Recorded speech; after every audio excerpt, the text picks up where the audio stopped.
It's okay, Mrs. Karen. Okay. Okay, ladies and gentlemen, we'll continue the Studium General. The Studium General will be presented by Dr. Karen G. Susi with the title of Challenge and Issues in Philippine Higher Education. So that we, Dr. Karen will be given presentation, a speech about how minutes, the time. Waktunya sampai berapa nih? Okay, 15 minutes for the speech for Mrs. Karen. Time is yours.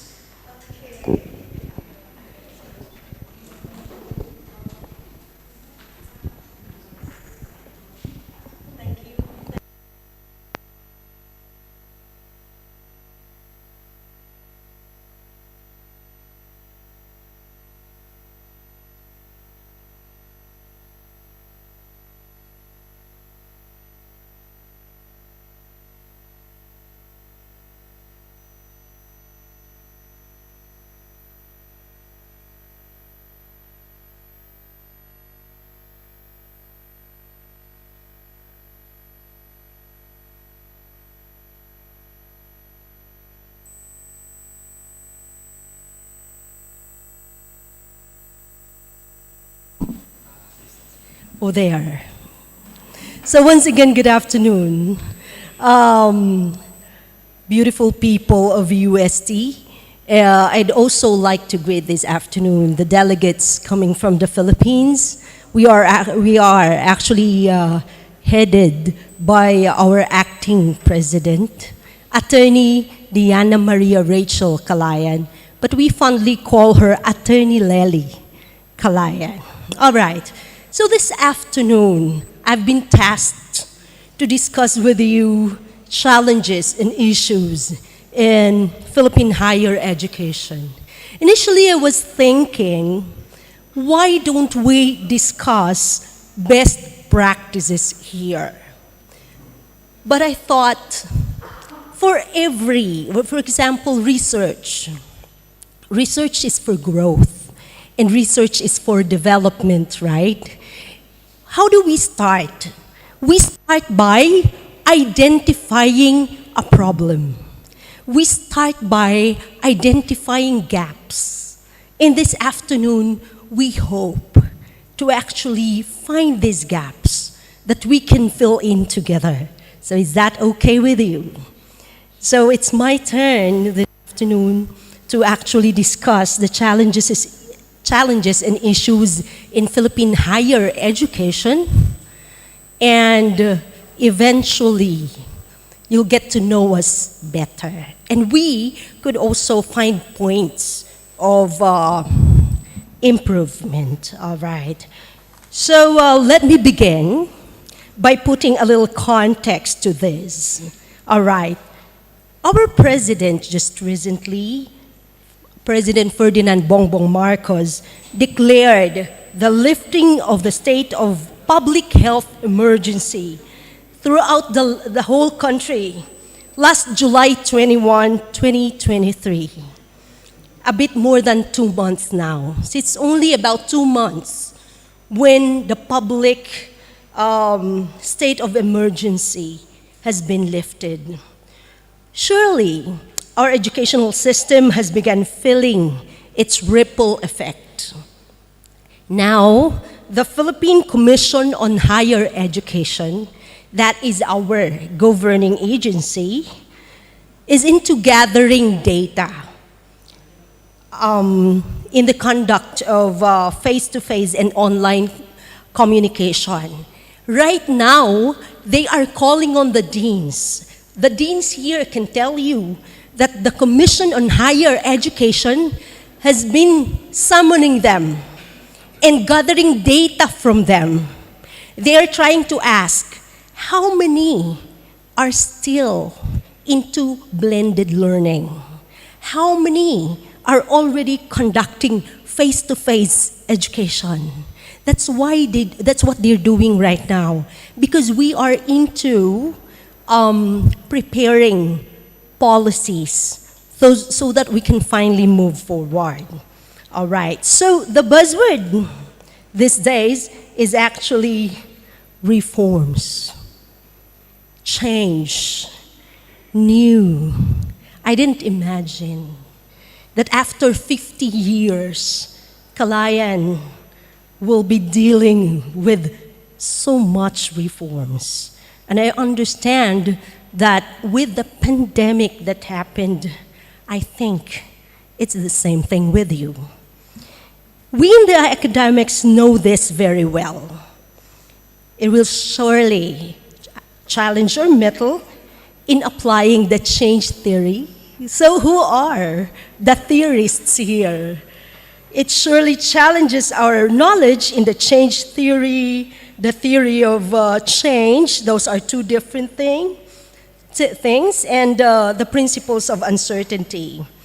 But on our end, we have to accept that the pandemic may be receding, but it's hardly a thing of the past. Is that also true in your end? So, right now, we are standing at a crossroads. Right now, the Philippine education is trying to grapple with the changes. And so we would like to deal with the challenges.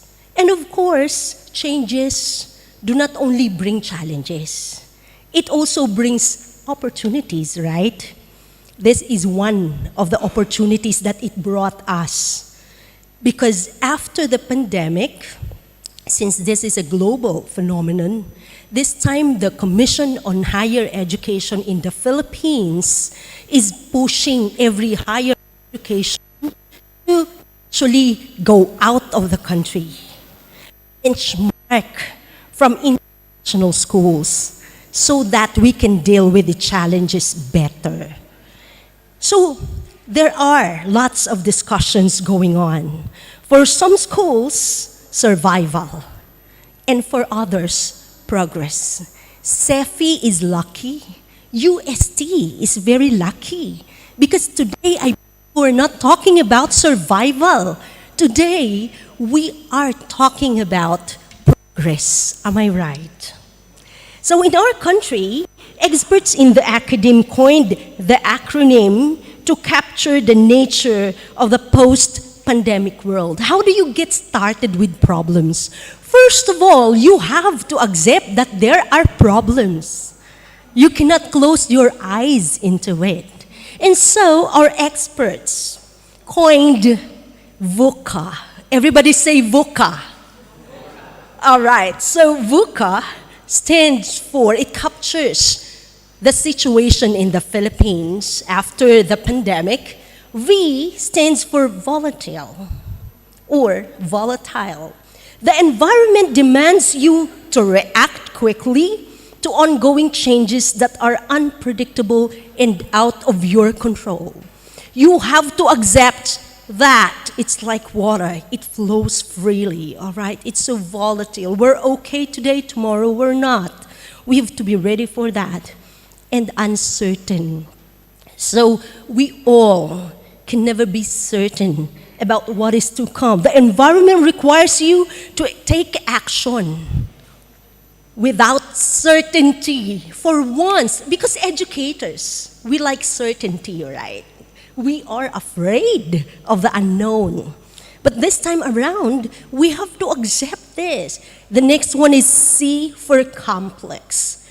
This is a complicated world we're living in. We are in a milieu or in a place where everything is complicated, just like our relationships. And of course, ambiguous. Ambiguous means that the environment is very unfamiliar and outside of your expertise. So you don't rest on your laurels. Because you are a faculty of engineering, does that mean that your expertise should only lie in engineering? Earlier, we were talking to the Dean of Agriculture, and the Dean and I, we were talking about, projects in agriculture.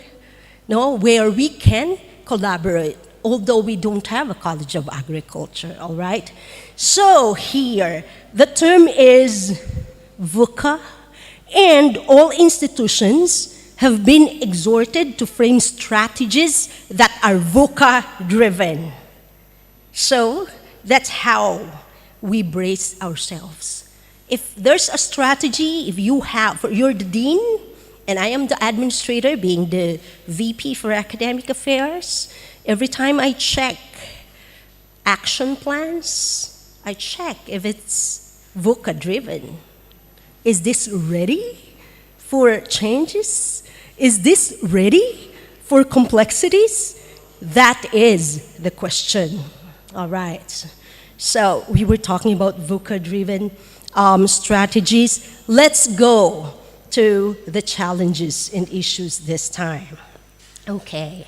So actually, the challenges and issues all this could be summarized into the so-called 3 C's. So this is not going to be long, only 3 C's.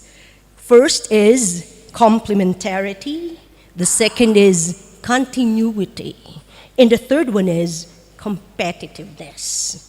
All right, so this drew reference from the Asian University Network, which gathered the who's who in Asian education. Sometime next year, they were the ones who actually coined that term. All right. So let's talk about C, complementarity. Ma'am Amy? Complementarity of what or to where, you might ask. This particularly points out to an increasing, in the Philippine setting, to the increasing lack of complementarity between public and private education. CEFI is a private institution, and UST is a private institution too, but in our case, I think we are not getting the same attention that you are receiving from the government. Others are actually saying there is no such thing as partnership between public and private education in the Philippines. Actually, in your case, I was told that if you are a professor in a private university, there is an examination that you have to take, and you are given a subsidy or you are given a remuneration from the government. Is that correct? Mas Nanang said that you have, yeah, sir?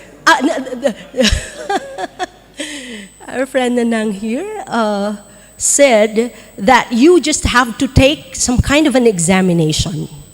And once you pass that exam, as a lecturer, you are given salary coming from the government. So you are receiving 2 salaries if you pass this exam.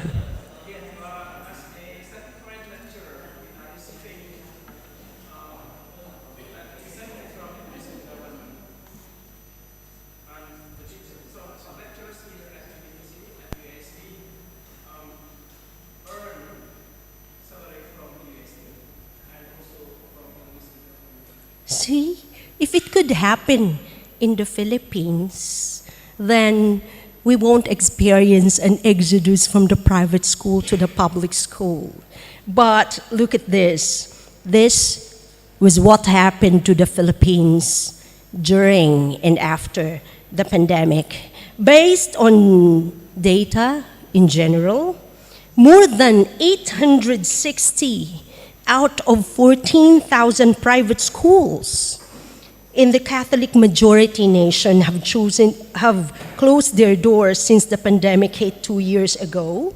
In the Philippines, DepEd said that 58,327 students and 488 teachers have been out of jobs. This is actually the Colegio de San Lorenzo in Quezon City, in Manila, This is a big school. It caters to basic education and college students too, and it closed down during the pandemic. Do you know what the reason is? Such a big school. No, it's very sad. The reason given were financial challenges and dwindling enrollment. I wonder how many enrollees you have. Hence, of course, the rising tuition, doubts in the value of the degree. Surely, the importance of private and public partnerships in education and learning, where there should be more incentives that the government should give to private institutions, all right, for collaboration and, of course, innovation. We're not saying we have to be, we're not saying who's better here, but we believe that we can actually do better things together.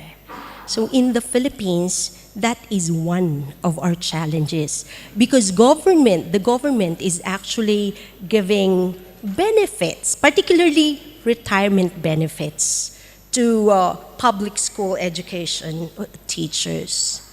All right, so similarly, there should be greater investment in education to provide learners with what he or she needs to engage in learning. Okay, now let's take up inadequate funding because that's one of the reasons why schools closed down during the pandemic. First and foremost, inadequate funding remains a major obstacle. Institutions are struggling to provide quality education due to limited resources. CEFI in particular would only get resources from tuition of students. And now that we're making a research component rather stronger, we're hoping to, earn or draw out funding from research activities. All right, so when we talk about funding, shout out to economics experts, our experts in accounting courses, because they'd be able to explain this better. So faculty salaries, infrastructure development, and research support all suffer when you don't have enough funding. To overcome this challenge, we must advocate for increased government support. We would need that. We cannot rely solely on tuition, okay? So we would need to partner with government institutions for that. There are subsidies, there are scholarships coming from the government actually. But to tell you honestly, this funding, they are never enough. Next is the challenge of continuity.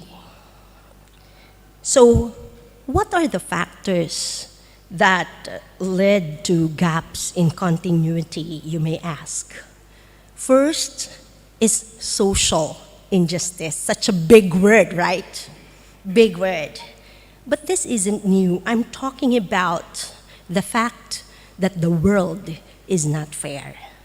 You are a fellow ASEAN nation, and I don't know in your case, but in the Philippines, access to higher education is still a battle cry because college education is still unevenly distributed, with many deserving students unable to pursue their dreams due to financial constraints and geographic limitations. To bridge this gap, so the question is, how do we bridge this gap? Inadequate access because of geographical locations. Those who are living in remote places do not have access to the kind of education being enjoyed by those in cities or urban areas. So once again, to bridge this gap, we need more scholarship programs and more online education initiatives. And I think that's what we're going to do here, right? In our partnership, we cannot always come here and discuss things face to face with you. But we will try as much to do something about our online infrastructure so that your students may access our instruction or whatever, the quality education that we are trying to offer, and vice versa, of course. That is a problem in the Philippines, in fact, but CEFI is trying to do something about that problem.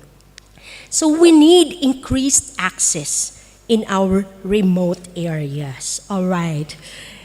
Policy discontinuity and operational inconsistencies, they are quite controversial. So, I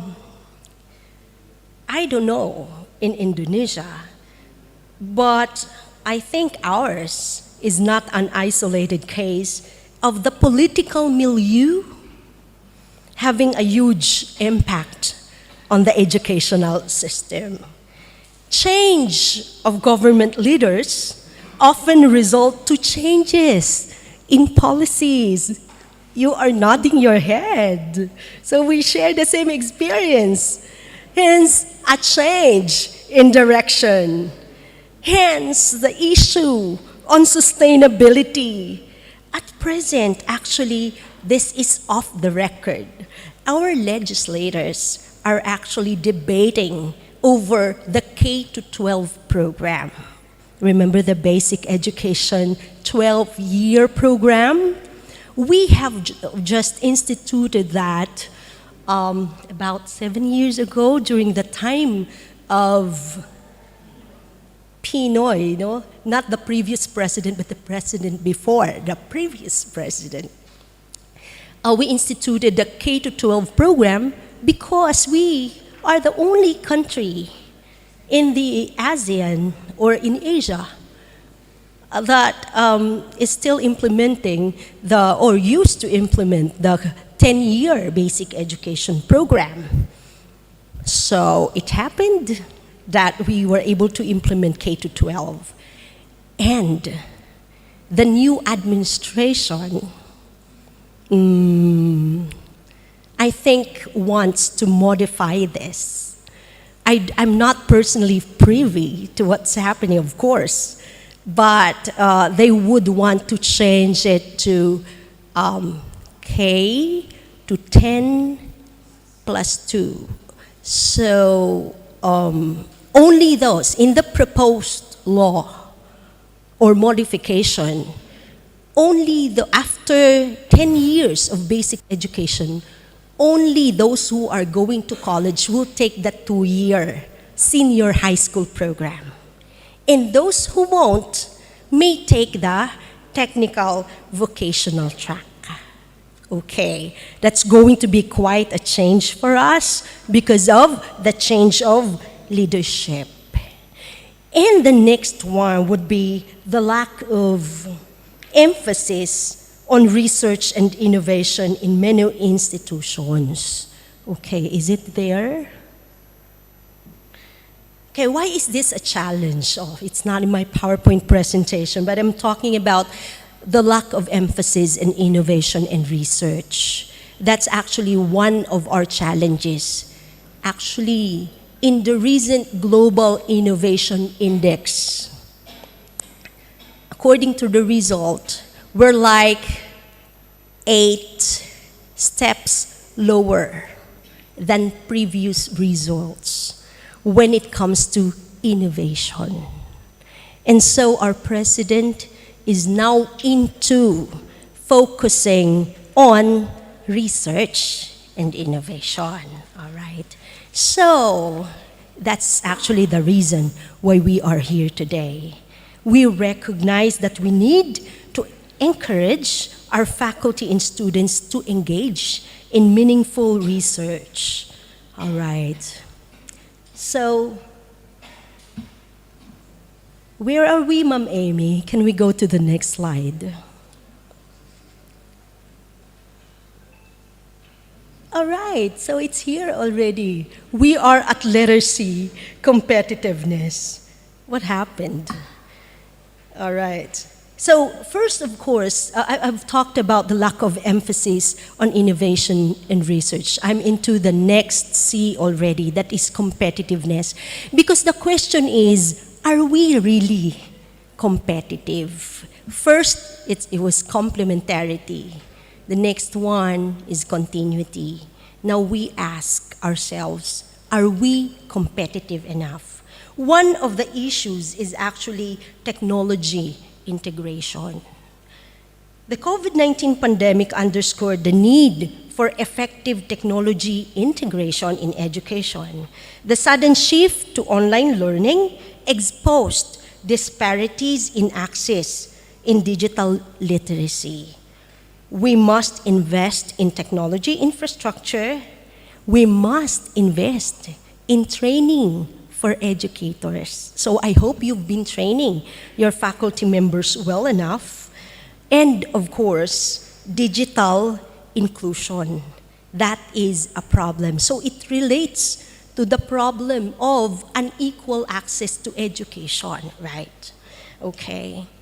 And yeah, I was talking about the lack of emphasis of innovation and innovation and research, which is actually related to technology integration. So what do I mean? We have to admit the fact that when it comes to technology, I'm not sure if the Philippines could really compete, okay? Well, among the ASEAN nations maybe, but in Asia, I'm not really sure. Let us ask ourselves. And so, competitiveness would also get us into the issue on quality assurance, or the challenge of quality assurance. It's practically not an issue. But of course, when you engage into quality assurance, you spend a lot, right? And quality assurance may actually not redound to enrollment. Okay, so now one of the biggest challenges that we're facing is actually the lack of the disparities in educational experience. Yes, sir? Okay, I'm given 5 minutes for this. Okay, the problem is, if we will not be able to solve these issues in the country, all of this, because for technology integration, for quality assurance and all its elements, we would need to train our faculty members. And in doing so, we are threatened right now with the brain drain phenomenon. I don't know with you. Can we check out the next slide? Have you heard of the JET program?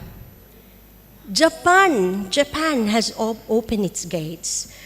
Of course, you know that we are, well, generally an English-speaking country.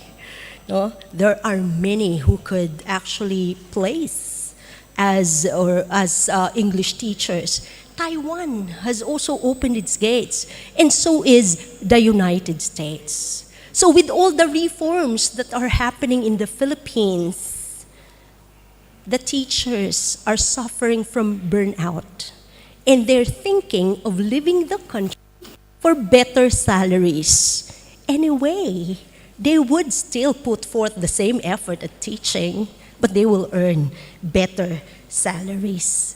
So allow me to conclude this by saying that the challenges facing the Philippine higher education are substantial, but are not insurmountable. The fact that we are here talks a lot about how serious and diligent we are at improving the quality of our academic offerings. In hurdling these challenges, let us be guided by the words of Princess Laurentienne of the Netherlands when she delivered a speech at one of the forums organized by the OECD. Next slide, please.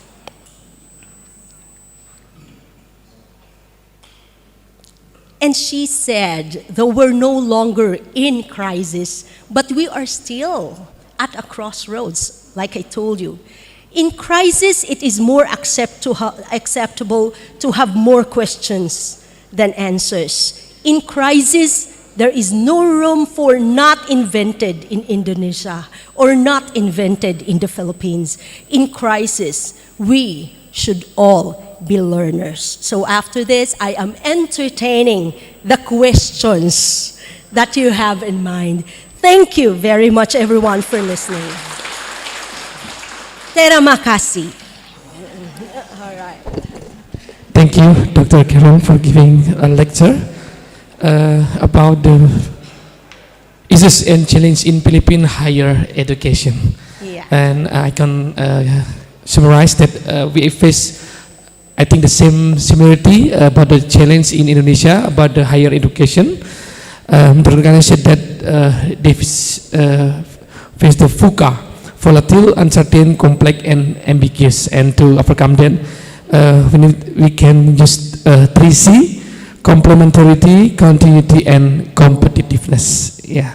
I think this great sharing for us about how we overcome to handle the challenges in the higher education. Thank you for that. And I'm sorry because we have a limited time. Yeah, no problem. Thank you. We don't have time for the Q&A. Maybe for next time. Okay. And yeah, that's it for the Student General from the Dr. Karen G. Susi about the issues and challenges in Philippine higher education. I give applause to Dr. Karen. And thank you. Terima kasih. Salamat po. Terima kasih. Terima kasih. Salam. Sama-sama. That's the Sama-sama. reply. Okay. Salamat po. Okay. Okay, ladies and gentlemen, we will continue our event. The next is simultaneous meeting, and the event will be held at the first floor at our indication.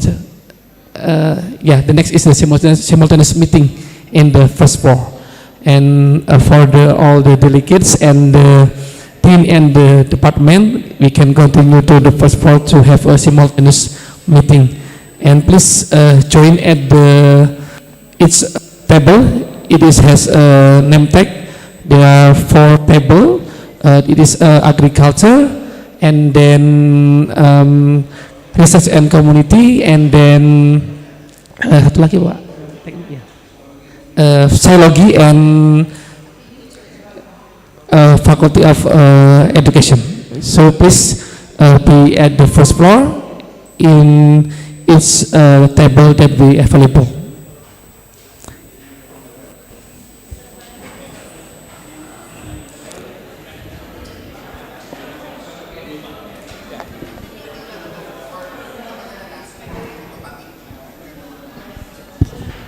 Bapak Ibu, kita